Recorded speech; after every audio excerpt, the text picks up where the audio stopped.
the dignity to the dead person is paramount. কোনো dead body তেওঁলোকে মৰ্গত পইচা নিদিয়া বুলি ৰাখি থব নোৱাৰিব টকা পইচা যি আছে তেওঁলোকে সিভিল কেছ কৰক কিবা কৰক টকা উভতাই লওক কিন্তু dead body human dignity contrary হয় dead body to তেওঁলোকে বন্ধকত ৰাখি থব নোৱাৰিব ইয়াৰ কাৰণে আমাৰ কেবিনেট মেমৰেন্ডাম সহি হৈ যোৱাৰ লগে লগে এইটো তেওঁলোকৰ যিকোনো গাৰ্জেনে যে মোৰ ডেড বডিটো 4 ঘণ্টাৰ ভিতৰত মুকলি কৰি দিয়া নাই বুলি ক'লে গাৰ্জেন সকলে 104ত ফোন কৰিব পাৰিব বা লোকেল পুলিশ ষ্টেচনত ফোন কৰিব পাৰিব পুলিচে গৈ ডেড বডিটো লগে লগে ৰিলিজ কৰি দিব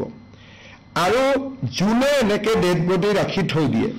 তেওঁলোকৰ আমি 3 পৰা 6 মাহলৈকে লাইসেন্স সাসপেন্ড কৰিম আৰু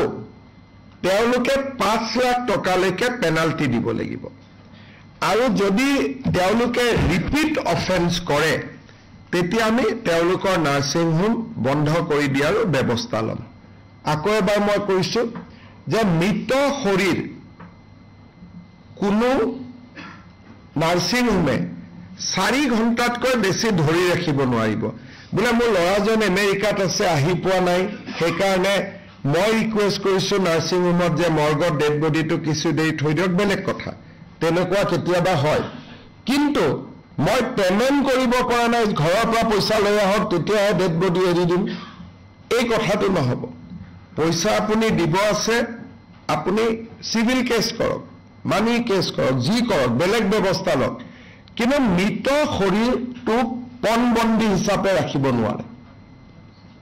it cannot be a hostage dead body to apuni dhori rakhibo nuare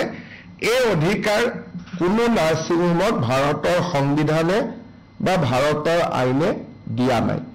সেই কাৰণে যি কোনো ব্যক্তিয়ে 104 এটো 24/7 হেল্পলাইন থাকিব 104ত ফোন কৰিলে 104 এ লোকেল থানাক জনাই দিব আৰু ডাইৰেক্টলি লোকেল থানাত